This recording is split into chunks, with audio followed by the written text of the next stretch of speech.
Thank you for having me. And the title of this topic is Practical Strategies to Improve Sleep.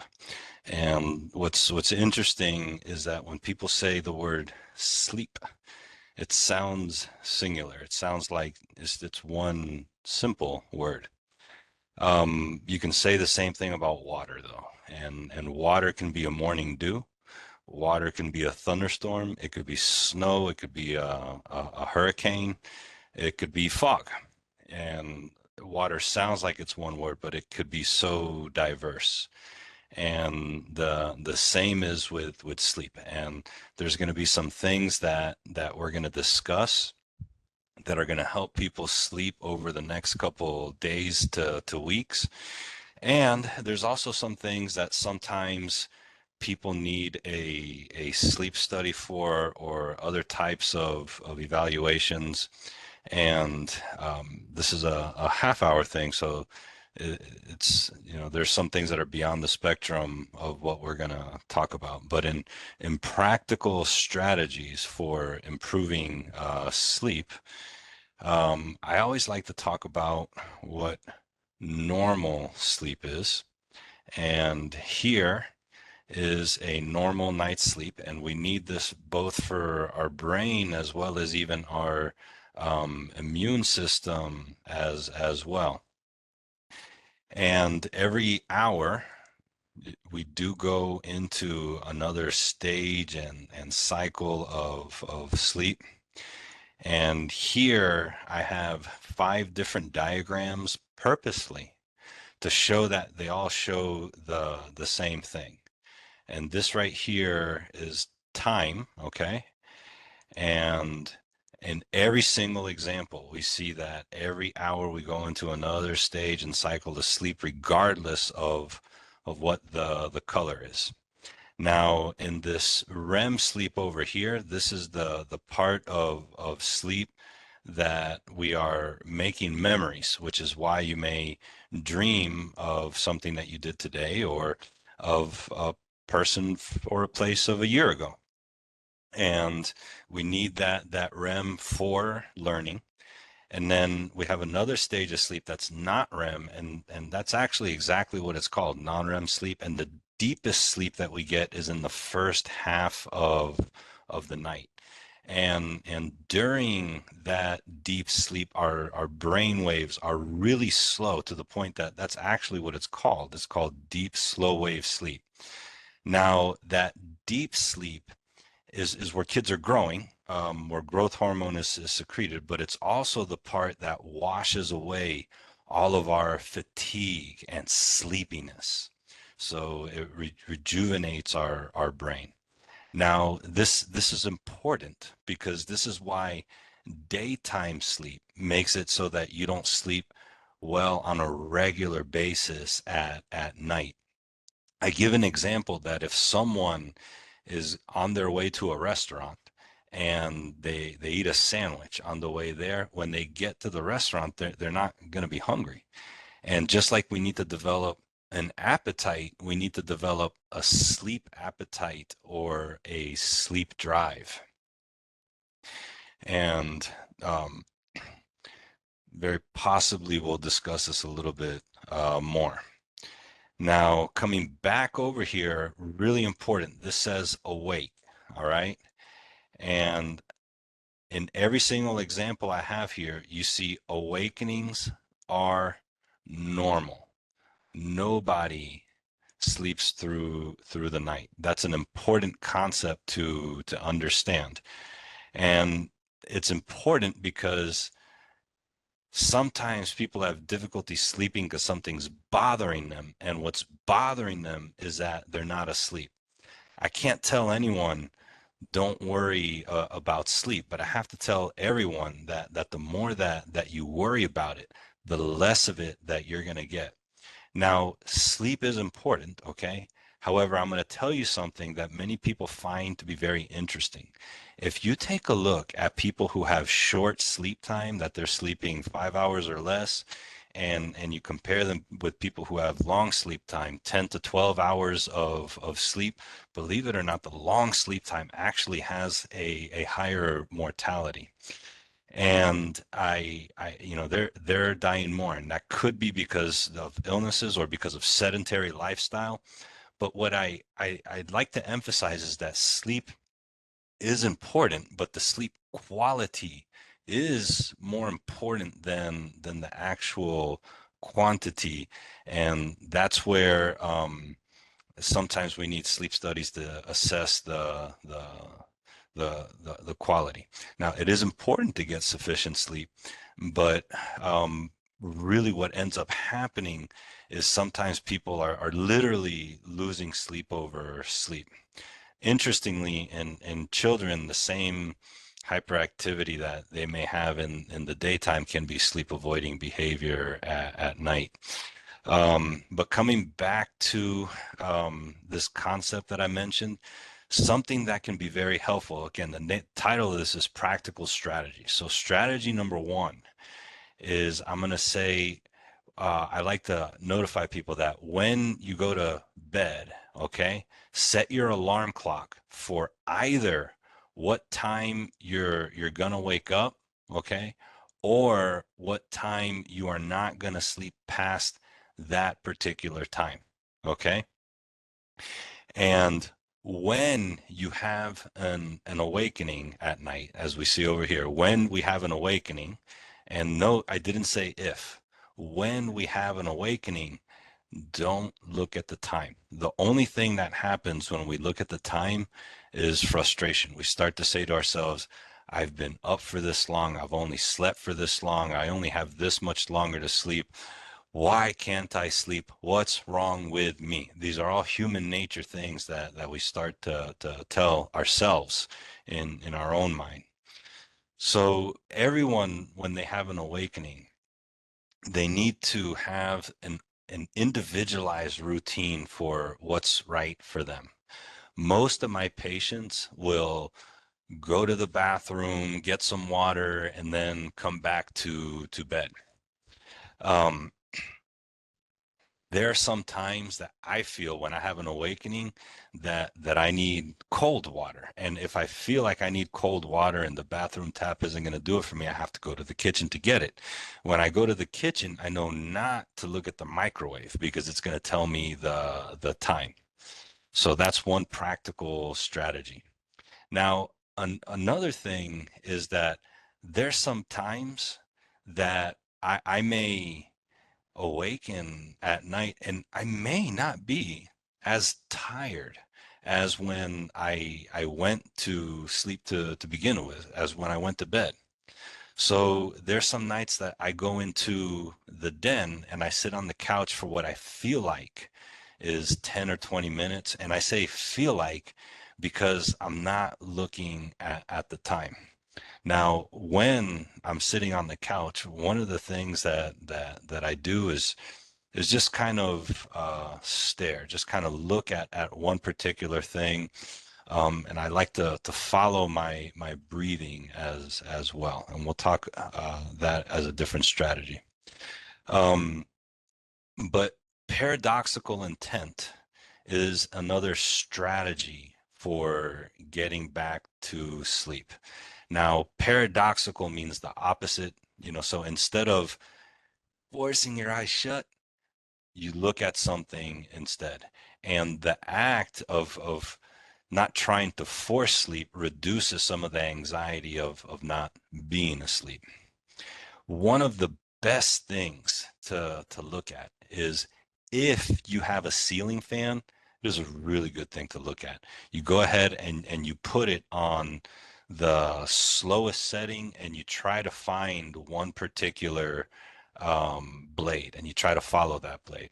Now, as you do this, your eyelids can naturally blanket your eyes. Sometimes they'll open back up, but allowing them to close naturally as opposed to forcing your eyes to shut and leading to that concept of psychophysiological insomnia, that some people have difficulty sleeping because something's bothering them. What's bothering them is that they're not asleep.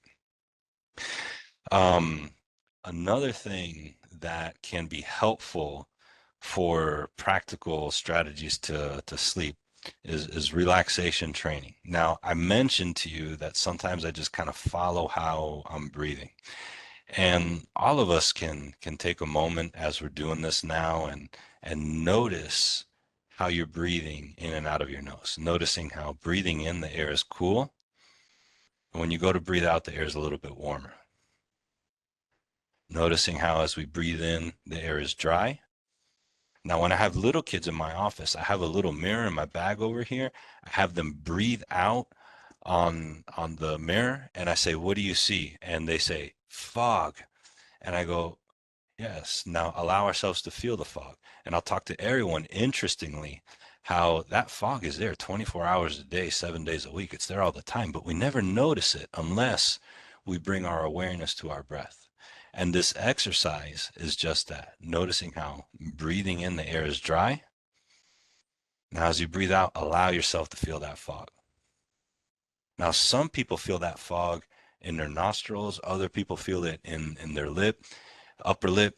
I personally focus on the curvature of my nose, how it rises and then falls, you know. So I personally find that, like, if you were to picture a fence and you throw a rope or a chain over it and it can go up and down, that's how I follow my breathing. Now, interestingly, I didn't tell anybody to change their breathing. I just asked them to notice it.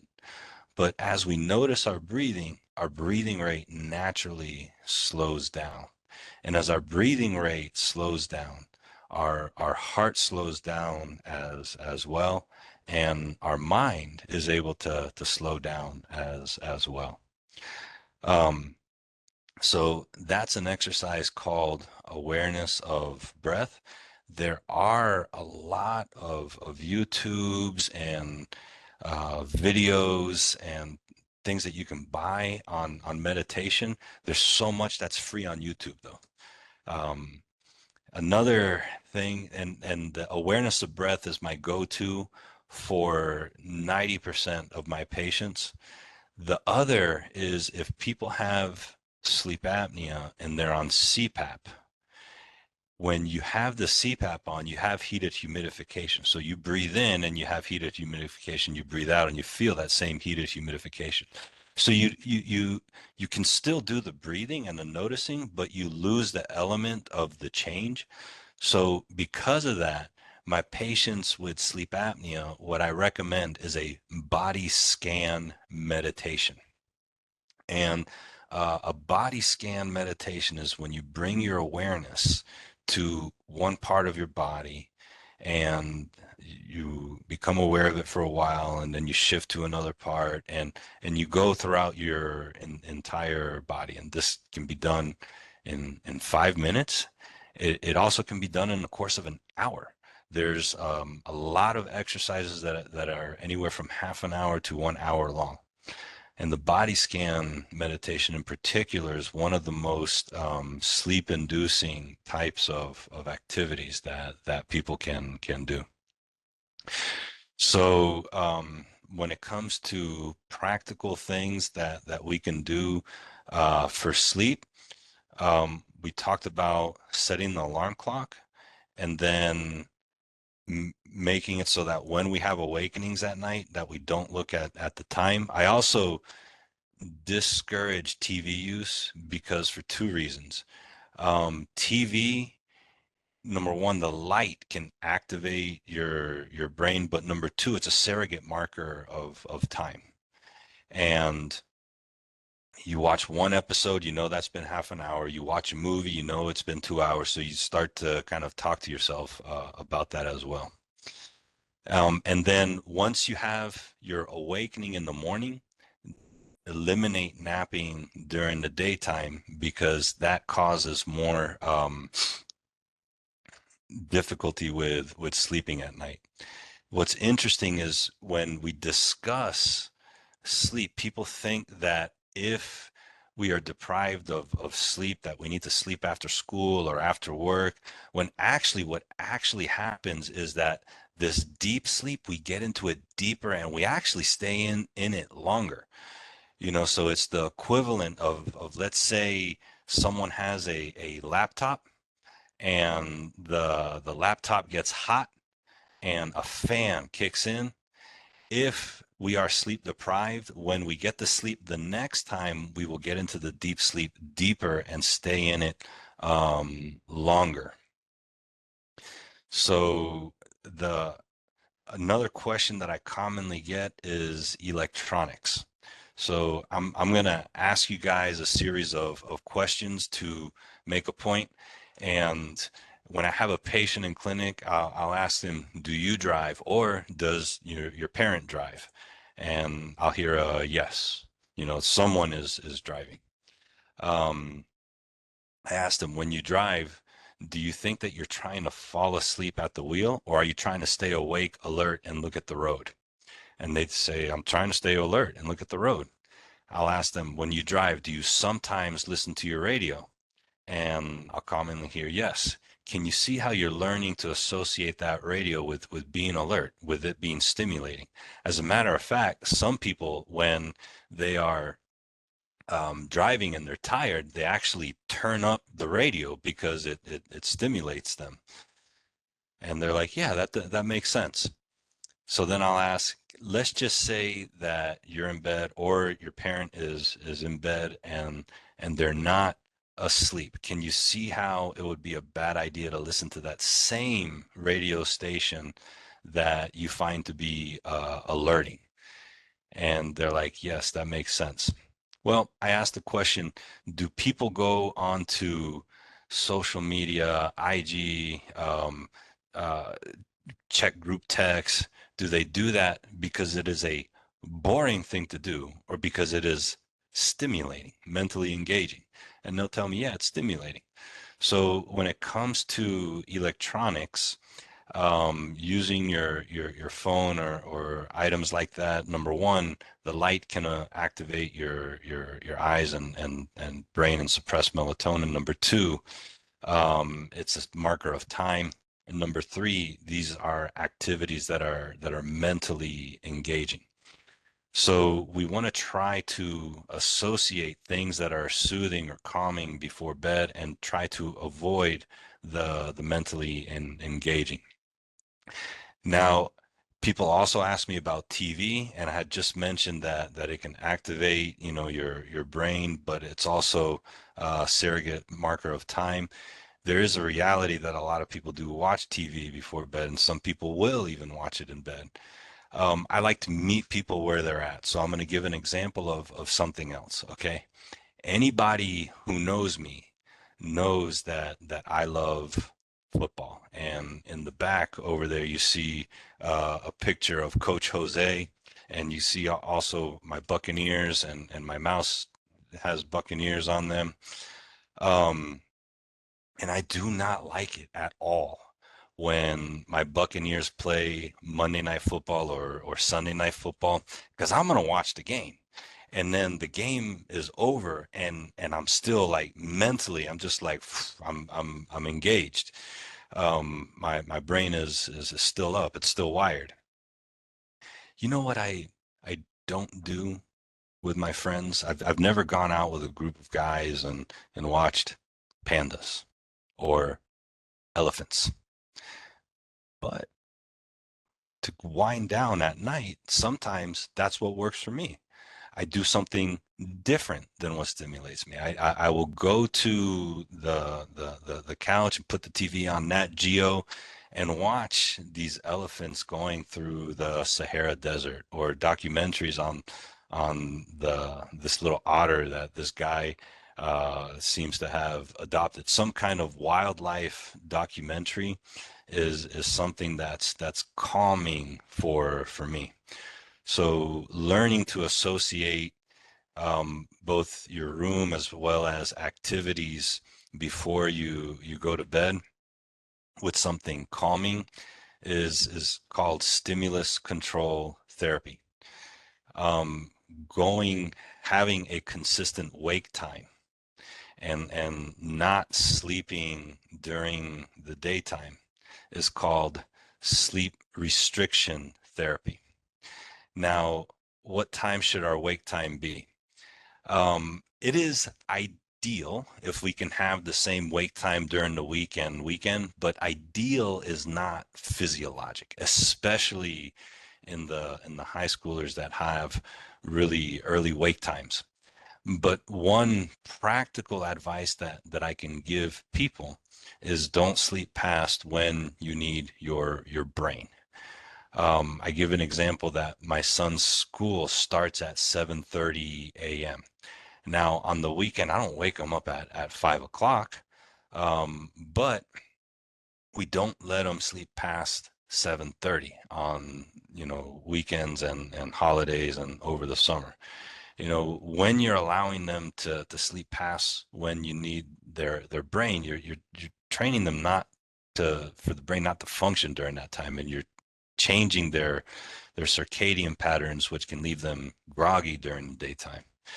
So we talked about stimulus control, sleep restriction therapy, and then this is also circadian entrainment that we're discussing in regards to avoiding the daytime sleep. Um, and then when we talked about the awareness of breath, as well as the body scan meditation, that is called relaxation training for sleep, and using like the paradoxical intent as well. So these are all some very practical strategies to improve sleep.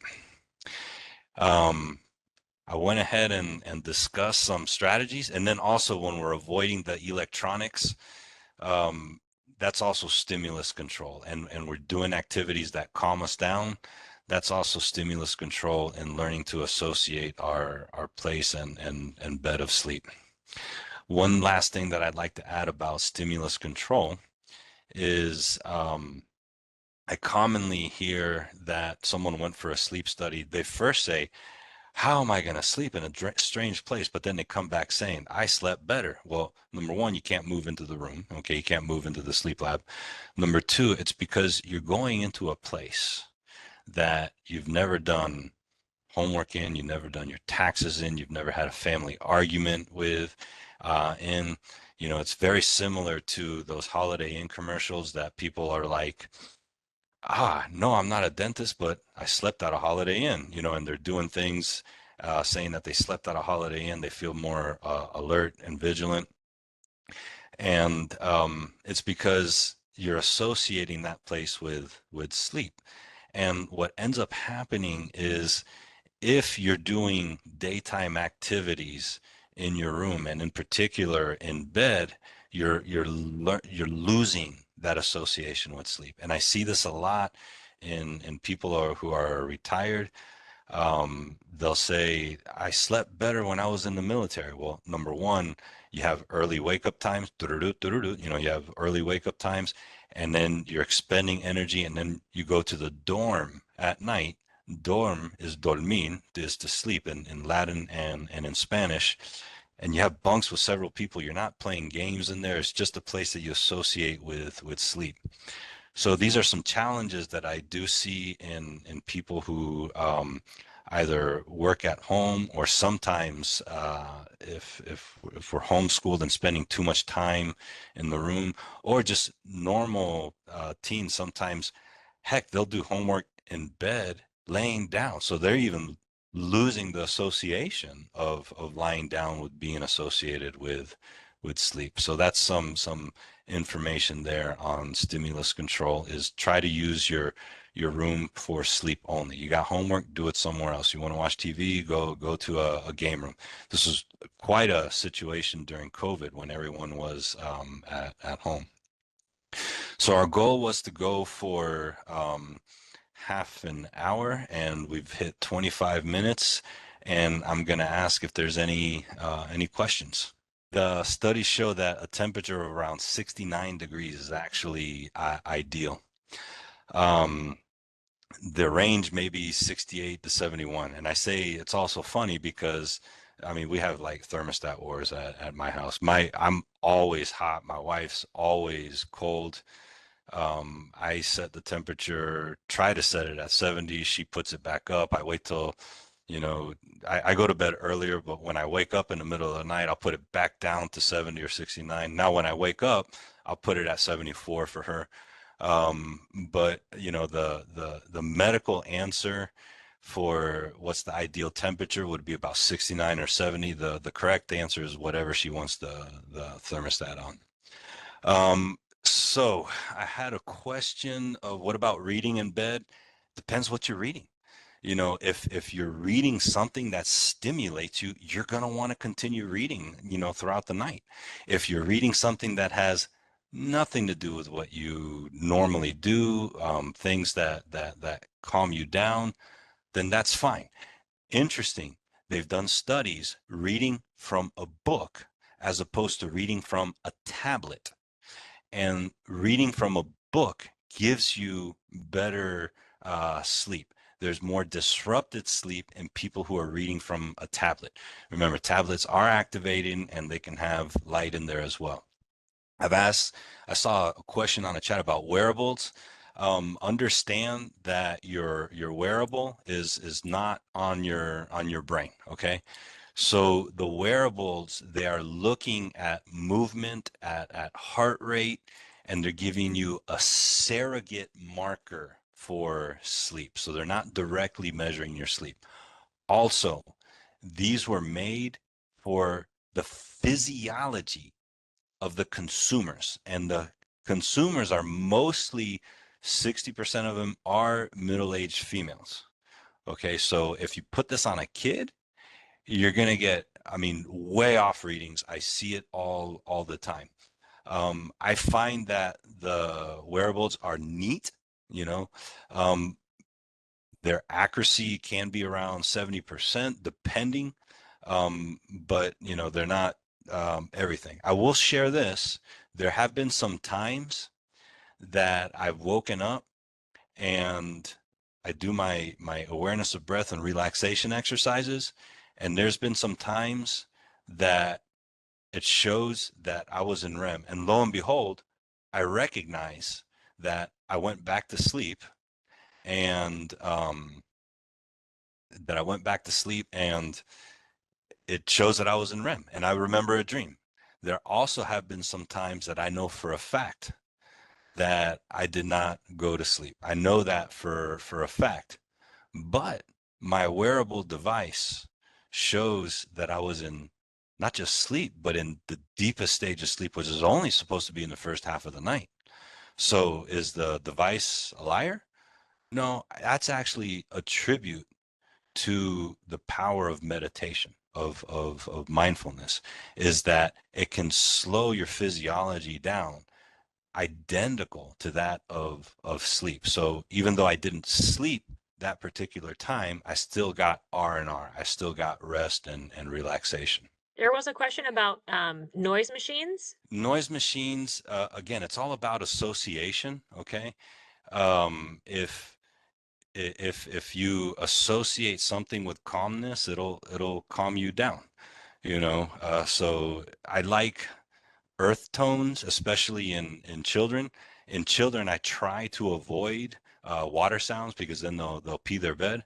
But if you're an adult and you like, I love the sound of the rain. You know, when it rains, I'm like, oh my God, I sleep very great. It reminds me of going to sleep in Puerto Rico and listening to El Coqui, the little chirps, the frogs. So if you associate something with soothing, then it's going to help you out for sleep. And I appreciate you guys allowing me to take the time to discuss all of these things with you.